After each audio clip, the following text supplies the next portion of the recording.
আসসালামু আলাইকুম। Technique easy এডুকেশনের পক্ষ থেকে আপনাদের সবাইকে জানাচ্ছি আন্তরিক শুভেচ্ছা এবং অভিনন্দন। প্রিয় শিক্ষার্থীরা, চলে আসলাম আরও একটা পর্ব নিয়ে। আজকের পর্বে আমরা যশোর বোর্ড 2025 সালে আসা এই সৃজনশীল প্রশ্নটা ইজি হায়ার ম্যাথ বই থেকে সমাধান করব। আমাদের ইজি হায়ার ম্যাথ বইয়ে প্রত্যেকটা প্রশ্নের পাশে একটা করে কিউআর কোড থাকবে, যেই কিউআর কোড স্ক্যান করা মাত্রই ওই নির্দিষ্ট প্রশ্নের সমাধানের ভিডিও আপনারা দেখতে পাবেন। এটা আপনাদের জন্য অনেক বেশি উপকারী হবে, তাই আশা করব সবাই ইজি হায়ার ম্যাথ বইটি সংগ্রহ করে ফেলবেন ইনশাআল্লাহ। যশোর বোর্ড 2025 সালে যে সৃজনশীল প্রশ্নটি এসেছে তার উদ্দীপকে কিছু তথ্য দেওয়া রয়েছে। আমরা এই তথ্যের আলোকে সবগুলো প্রশ্নের সমাধান করব। তো এখানে বলা আছে k minus x by 3 whole to the power 7 বিস্তৃতিতে কে কিউব এর সহগ হলো 560। K minus x by 3 whole to the power 7 এটার বিস্তৃতিতে কে কিউব এর সহগ হলো 560। এবার ক খ গ তিনটা প্রশ্ন দেওয়া রয়েছে, সমাধান করতে হবে। সবার প্রথমে ক নাম্বার প্রশ্নে বলা হয়েছে 5.321 তিনটা অঙ্কের উপরেই পৌনপুনিকের চিহ্ন রয়েছে, আপনারা দেখতে পাচ্ছেন। 3 এর উপরে পৌনপুনিক, 1 এর উপরে পৌনপুনিক, মাঝখানে 2 এর উপরে দেখা যাচ্ছে না, তাই না? 2 এর উপরেও আছে, কারণ কোনো সংখ্যার দুই পাশের সংখ্যার উপরে যদি পৌনপুনিক থাকে তাহলে তার নিজের উপরেও পৌনপুনিক রয়েছে। আচ্ছা, তো আমাদেরকে বলা হলো 5.321 পৌনপুনিক এটিকে সাধারণ ভগ্নাংশে প্রকাশ করার জন্য। তাহলে চলেন আমরা এটিকে সাধারণ ভগ্নাংশে প্রকাশ করব। তো যেহেতু এটা হায়ার ম্যাথ বই, তো হায়ার ম্যাথ বইয়ে এই পৌনপুনিক দেওয়া কোনো একটা সংখ্যাকে সাধারণ ভগ্নাংশে প্রকাশ করতে গিয়ে আমরা অসীম গুণোত্তর ধারাকে ব্যবহার করে তারপরে এটিকে সাধারণ ভগ্নাংশে বা মূলদীয় ভগ্নাংশে প্রকাশ করি। যদি এটি সাধারণ গণিত বিষয় হইতো, গণিত বই, তো সেখানে কিন্তু পৌনপুনিকের সংখ্যা আছে এবং তাকে সাধারণ ভগ্নাংশে প্রকাশ করার খুব সহজ একটা পদ্ধতি রয়েছে। তো উচ্চতর গণিত বইয়ে আরেকটা পদ্ধতি শেখানো হয়েছে, অর্থাৎ আপনারা যারা সায়েন্সের, আপনাদের দুইটা পদ্ধতি শেখানো আর কি শেখা হয়ে গেল। জেনারেল ম্যাথ বই থেকে আপনারা পৌনপুনিকের সংখ্যাকে সাধারণ ভগ্নাংশে প্রকাশ করার যে সহজ পদ্ধতিটা, ছোট্ট পদ্ধতিটা, সেটা শিখে গেলেন। হায়ার ম্যাথে এসে আপনি আরও একটা পদ্ধতি শিখলেন। তো এখানের মধ্যে আমরা যেই কাজটা করব সেটি হচ্ছে ক নাম্বার প্রশ্নের সমাধানে 5.321 আমরা জানি যে পৌনপুনিক যাদের উপরে থাকে তারা বারে বারে রিপিট হয় এবং শেষ হয় না, চলতে থাকে। আমরা যেই কাজটা করব, দশমিকের আগে যেই সংখ্যাগুলো আছে তাদেরকে আলাদা করে ফেলবো। দশমিকের আগে যে সংখ্যাগুলো আছে তাদেরকে আলাদা করে ফেলবো। তাহলে 5.321 না লিখে আমরা লিখতে পারি 5 প্লাস 0.321 পৌনপুনিক, 5 প্লাস 0.321 পৌনপুনিক। এবার আমরা 321কে বারে বারে লিখতে পারি, কমপক্ষে 3 বার লিখবো, কমপক্ষে 3 বার লিখবো। 321 কমপক্ষে 3 বার লিখলাম, কারণ একে যখন আমরা ভাঙবো না তখন আপনার বিষয়টা বুঝতে পারবেন যে কেন আমরা কমপক্ষে 3 বার লিখবো। আপনি চাইলে কিন্তু আরও বেশি বার লিখতে পারবেন, আপনি চাইলে 4 বার 5 বার আরও বেশি বার লিখতে পারবেন, তবে কমপক্ষে 3 বার লিখবো। এই দেখেন 321 একবার, 321 দুইবার, 321 তিনবার। আচ্ছা, এরপরে ডট ডট ডট চিহ্ন দিলাম। এখন যেই কাজটা সেটি হচ্ছে এই যে 0.321 ডট ডট ডট দেওয়া, এটাকে ভেঙে যদি লিখি, প্রথমবার আমি যদি পৌনপুনিকের কাজটা করতে চাই তাহলে 321, কারণ পৌনপুনিক এই তিনটা অঙ্কের উপরে রয়েছে। তাহলে আমি এখন একবার পৌনপুনিকের কাজ করতে চাই, তারপরে দ্বিতীয়বার পৌনপুনিকের কাজ করতে চাই, তারপরে তৃতীয়বার পৌনপুনিকের কাজ করতে চাই। তাহলে আমি প্রথমবার যখন পৌনপুনিকের কাজ করব, পৌনপুনিকটা কয়টা অঙ্কের উপরে আছে? 3টা অঙ্কের উপরে। আমি 3টা অঙ্কতে এসে থামলাম, 0.321 লিখলাম। এবার আমি দ্বিতীয়বারের মতো পৌনপুনিকের কাজ করতে চাই, তাহলে দ্বিতীয়বার, এটা তো প্রথমবার, এই যে এখানে দ্বিতীয়বার, এই যে এখানে এটা হচ্ছে দ্বিতীয়বার পৌনপুনিকের কাজ। তাহলে আমি যেহেতু ইতিমধ্যে প্রথমবার পৌনপুনিকের কাজ করে ফেলছি, তাহলে আমি এখন সেগুলোতে 0 দিব, 0.000 দিব, এরপরে 321। অর্থাৎ আমি মূল ফোকাসটা রাখবো যে আমি কাকে লিখতেছি, কততম বারের পৌনপুনিকটা লিখতেছি, আমি দ্বিতীয়বার লিখতেছি। এখন দ্বিতীয়বার, তো প্রথমবার তো লেখা হয়েছেই, তো তাকে লিখছি। এখন দ্বিতীয়বার যখন লিখতে যাব, আগের বারেরগুলো শূন্য দিয়ে লিখব। যে দশমিক উপরে 3টা অঙ্ক লিখছি, তো দশমিক উপরে 3টা শূন্য দিলাম, 321। এবার আমি তৃতীয়বারের মতো পৌনপুনিক ব্যবহার করতে চাই, এই যে এটা তৃতীয়বার, তাই না? তাহলে এই তৃতীয়বারের আগেরগুলোর জন্য আমি শূন্য দিব, 0.000000। তাহলে 6টা শূন্য দিলাম, এরপরে 321। এই যে তৃতীয়বারের পৌনপুনিকটা হয়ে গেল। প্রথমবারের পৌনঃপুনিক, দ্বিতীয়বারের পৌনঃপুনিক, তৃতীয়বারের পৌনঃপুনিক। আর আমরা লিখতে চাচ্ছি না, যথেষ্ট লেখা হয়ে গেছে। এবার প্লাস চিহ্ন দিয়ে ডট ডট ডট, অর্থাৎ এটা চলতেই থাকবে, আমরা আর লিখতেছি না। তাহলে আমরা কয়বার লিখলাম? 3বার লিখলাম। 3বার লিখলাম এই কারণে যে এই যে 3বার যখন আমি লিখলাম তখন আমি এটাকে নির্দিষ্ট করে একটা ধারা হিসাবে বলতে পারবো। কারণ 2টা পদ যদি লিখি তখন এটার অন্তর সমান নাকি অনুপাত সমান নির্দিষ্ট করে বলা যাবে না। 3টা পদ যখন আমি লিখব তখন এই 2টা থেকে আমি রেজাল্ট বের করব, এই 2টা থেকে রেজাল্ট বের করব, আমি একটা মতামত দিতে পারবো বা একটা মন্তব্য করতে পারবো যে এটা কি ধারা। তো এখন এই জন্য আমরা 3টা লিখলাম। আমরা যদি দ্বিতীয় পদকে প্রথম পদ দ্বারা ভাগ করি যেই অনুপাত পাবো, তৃতীয় পদকে দ্বিতীয় পদ দিয়ে ভাগ করলে সেই একই অনুপাত পাবো। তার মানে এখানে সাধারণ অনুপাত বিদ্যমান, তাহলে এটিকে বলা হবে গুণোত্তর ধারা। যেহেতু ওখানে দশমিক, ওই দেখেন ফোটা চলতেছে, তার মানে এটা চলবেই, এটা শেষ হবে না, তাহলে এটা অসীম, তাহলে এটা অসীম গুণোত্তর ধারা। তাহলে ব্র্যাকেটের ভিতরের এই অংশটুকু হচ্ছে অসীম গুণোত্তর ধারা। ব্র্যাকেটের এই ভিতরের অংশটুকু হচ্ছে অসীম গুণোত্তর ধারা, এটা বললাম। বন্ধনীর ভিতরের অংশটুকু একটি অনন্ত গুণোত্তর ধারা নির্দেশ করে।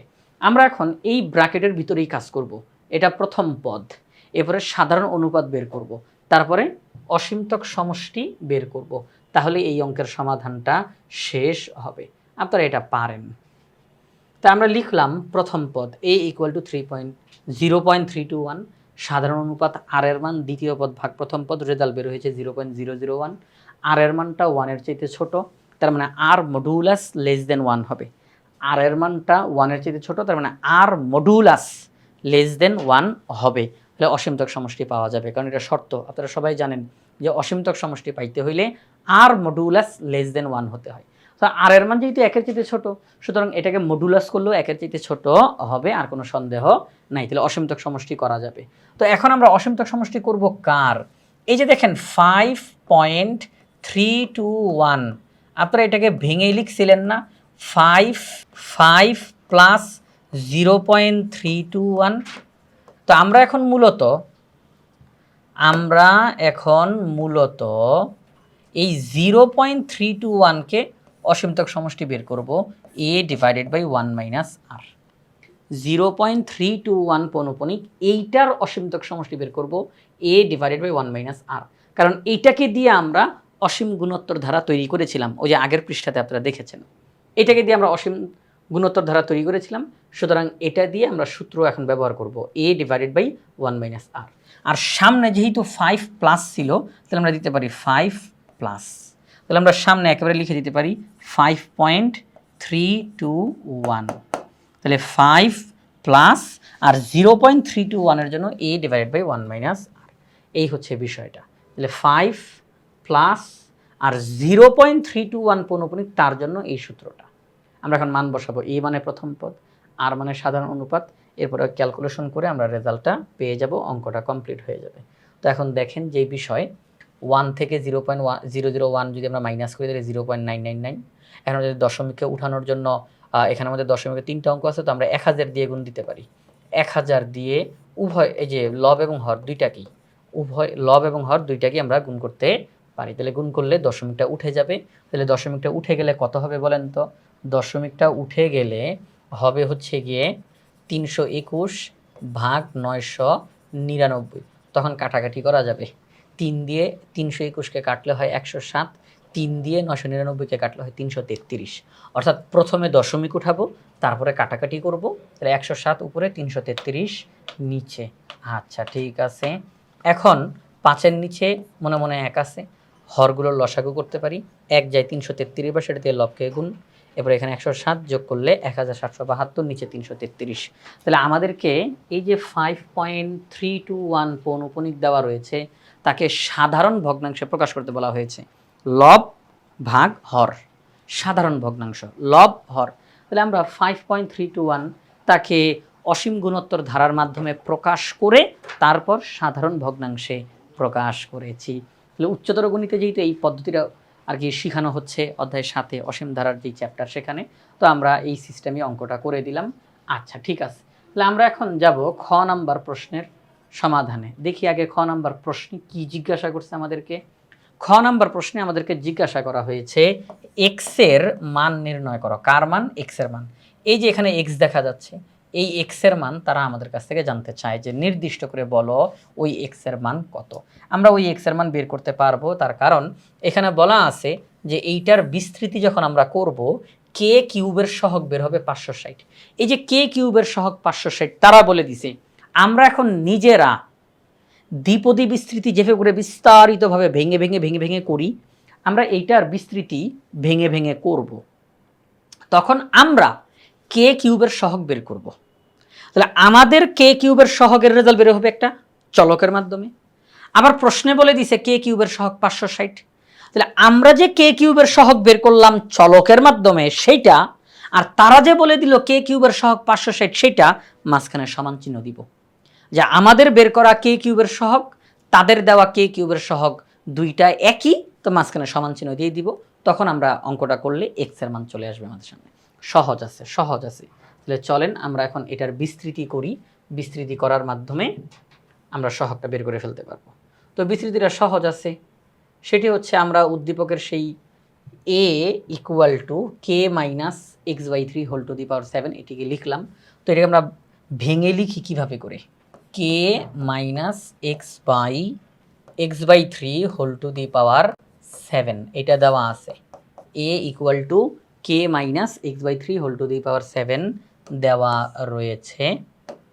এখন আমরা যেই কাজটা করব, এটির বিস্তৃতি করার জন্য যেই সিস্টেম সেটি হচ্ছে পাওয়ারটাকে আগে লিখলাম 7 factorial 0 into k to the power 7 minus 0 into minus x by 3 whole to the power 0। এই যে 0 এটাকে বলা হয় আর এর মান, 7কে বলা হয় এন এর মান, 0কে বলা হয় আর এর মান। তাহলে এন ফ্যাক্টোরিয়াল আর ইন্টু প্রথম পদ তার পাওয়ার হবে এন মাইনাস আর, দ্বিতীয় পদ তার পাওয়ার হবে আর। এই আর এর মানটা এখন পরিবর্তন হবে। আমি এখন আর এর মান এখানে 0 দিয়েছি, এরপরে আমি লিখবো আর এর মান 1, তারপরে লিখবো আর এর মান 2, তারপরে লিখবো আর এর মান 3। এইভাবে করে আর এর মানটা অনবরত বাড়তে থাকবে। আর এর মানটা হচ্ছে মূলত যততম পদে আসি তার চেয়ে এক কম। আর এর মানটা হচ্ছে যততম পদে আসি তার চেয়ে এক কম। তাহলে আমি প্রথম পদে আসি, তাহলে আর এর মান হবে প্রথম থেকে 1 বিয়োগ, তাহলে 0। আমি দ্বিতীয় পদে আসি, তাহলে আর এর মান হবে দ্বিতীয় থেকে 1 বিয়োগ, তাহলে 1। আমি তৃতীয় পদে আসি, তাহলে আর এর মান হবে তৃতীয় থেকে 1 বিয়োগ, অর্থাৎ 2। ঠিক আছে? আচ্ছা, আমি এখন দ্বিতীয় পদ বের করতে চাই, তাহলে আর এর মান হবে 2 এর চেয়ে 1 কম, তাহলে 1। তাহলে 7 factorial 1 into k to the power 7 minus 1 into minus x by 3 whole to the power 1। এইভাবে করে এটা চলতে থাকবে, এইভাবে করে এটা চলতে থাকবে। 7 factorial 2 into k to the power 7 minus 2 into minus x by 3 whole to the power 2। ওইদিকে আর জায়গা নাই, এই জন্য আমি আর লিখলাম না। হ্যাঁ, আচ্ছা, তো যেই দুটো সব একই রকমের, তাহলে আমি এটা লিখতে থাকি। আমি থামবো কোথায়? আপনাদের মনে প্রশ্ন আসতে পারে স্যার আপনি এটা কতক্ষণ পর্যন্ত করতে থাকবেন, মানে কত দূর যাবেন, থামবেন কোথায় গিয়ে? আমরা থামবো যেহেতু প্রশ্নে বলা আছে কে কিউব এর সহগ, তাহলে আমি কে কিউবে গিয়ে থামবো। কোথায় গিয়ে থামবো? কে কিউবে গিয়ে থামবো, এর আগে না। তাহলে কে কিউব কি হয়েছে? 7 থেকে 2 বিয়োগ করলে 5 হয়, তাহলে কে টু দি পাওয়ার 5 হয়েছে, কে কিউব এখনো হয় নাই। 7 factorial 4 into k to the power 7 minus 4 into minus x by 3 whole to the power 4। একটা জিনিস খেয়াল করে দেখেন সবাই, 7 থেকে 4 বিয়োগ করলে 3 হয়, তার মানে কে কিউব হয়ে গেছে, কে কিউব হয়ে গেছে। আমরা থেমে যাব, আমরা থেমে যাব।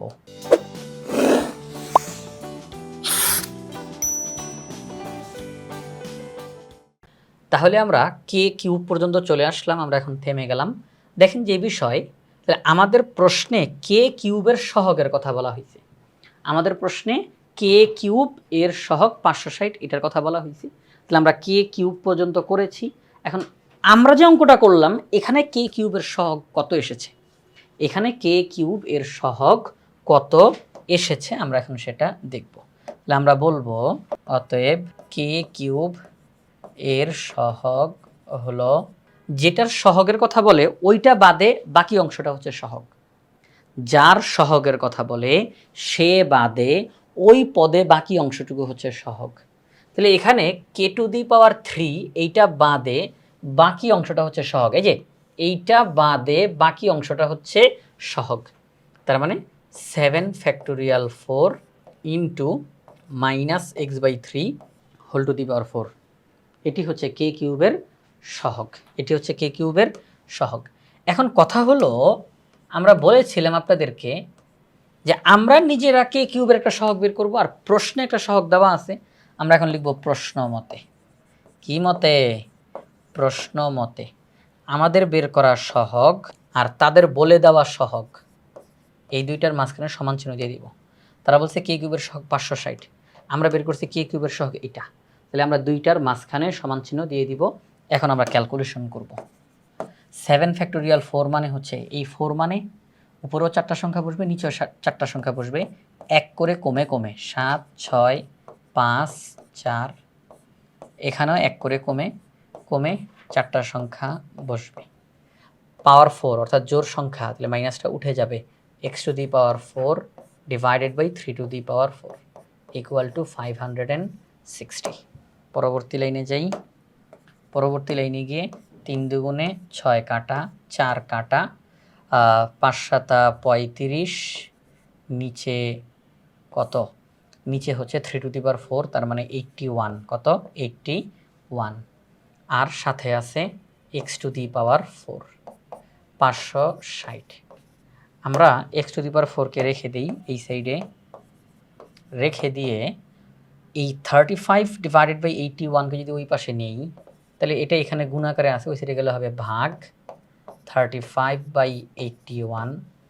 ভাগকে যদি উল্টায়া দেই তাহলে হবে গুণ, তো ভাগের পরে যে আছে সে উল্টায়া যাবে, তাহলে 81/35। এখন দেখেন এখানে কাটাকাটি করা যায় কি না? হ্যাঁ যায়, এখানে 5 দিয়ে কাটা যায়, এখানে 5 দিয়ে কাটা যায়।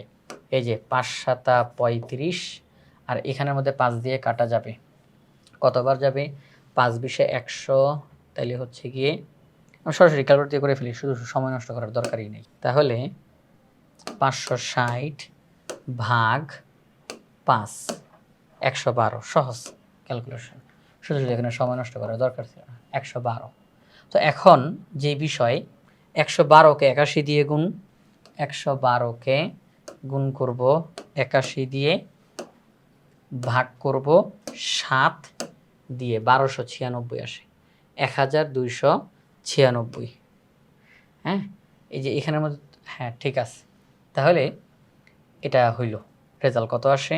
রেজাল্ট আসে 1296।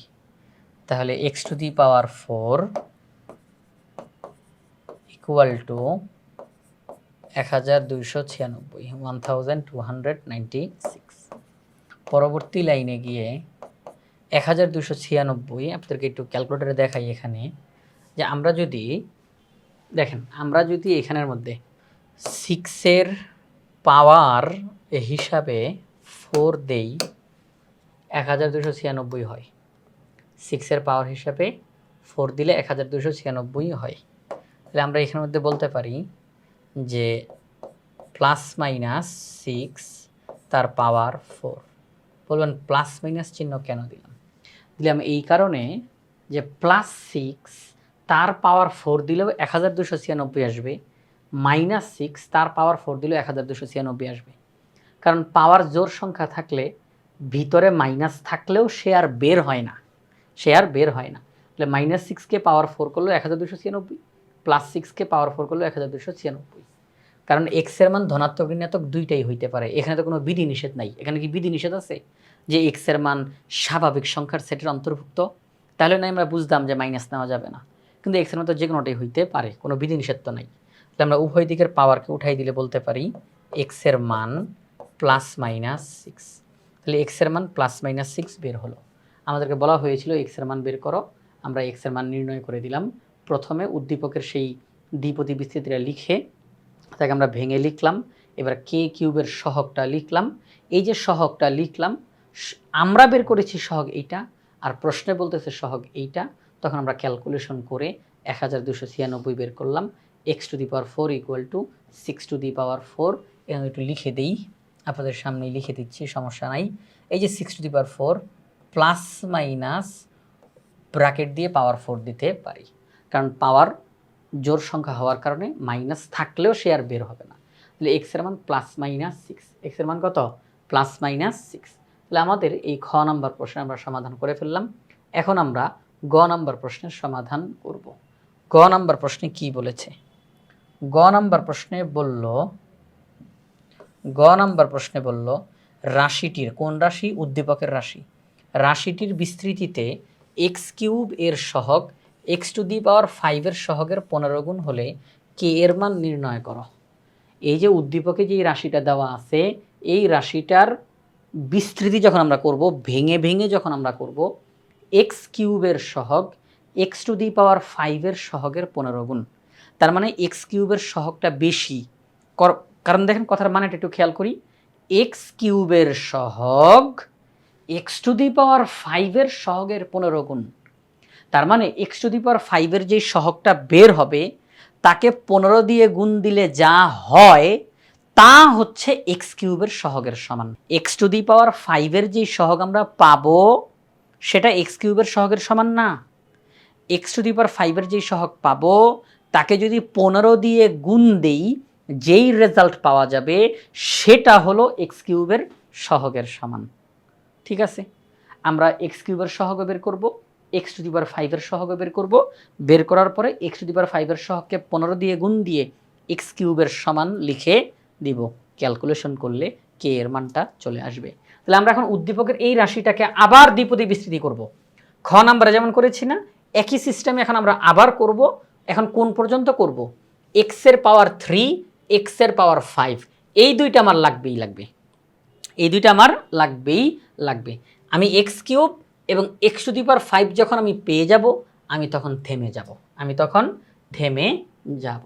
তাহলে আশা করি এখানের মধ্যে আর আপনাদেরকে সেটা ভেঙে ভেঙে বলা লাগবে না, আপনারা হিসাবটা বুঝে গেছেন যে এখানে কী ঘটবে।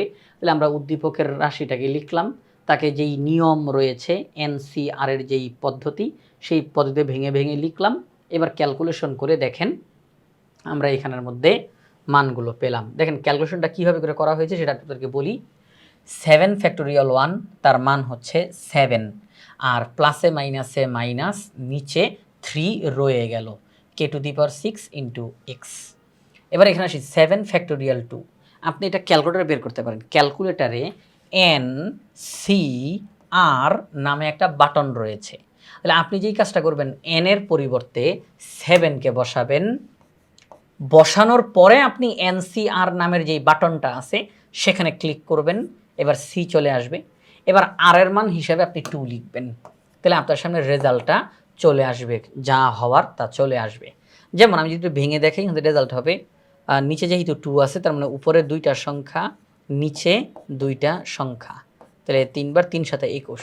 আপনি যখন ক্যালকুলেটারে ক্লিক করবেন তখন রেজাল্ট আসবে 21, কারণ আমার তো আর মান মুখস্থ না, আমি ভেঙে বললাম। আপনারা ক্যালকুলেটারে ক্লিক করেন, তাহলে 21 চলে আসবে। ঠিক আছে, 21 চলে আসবে।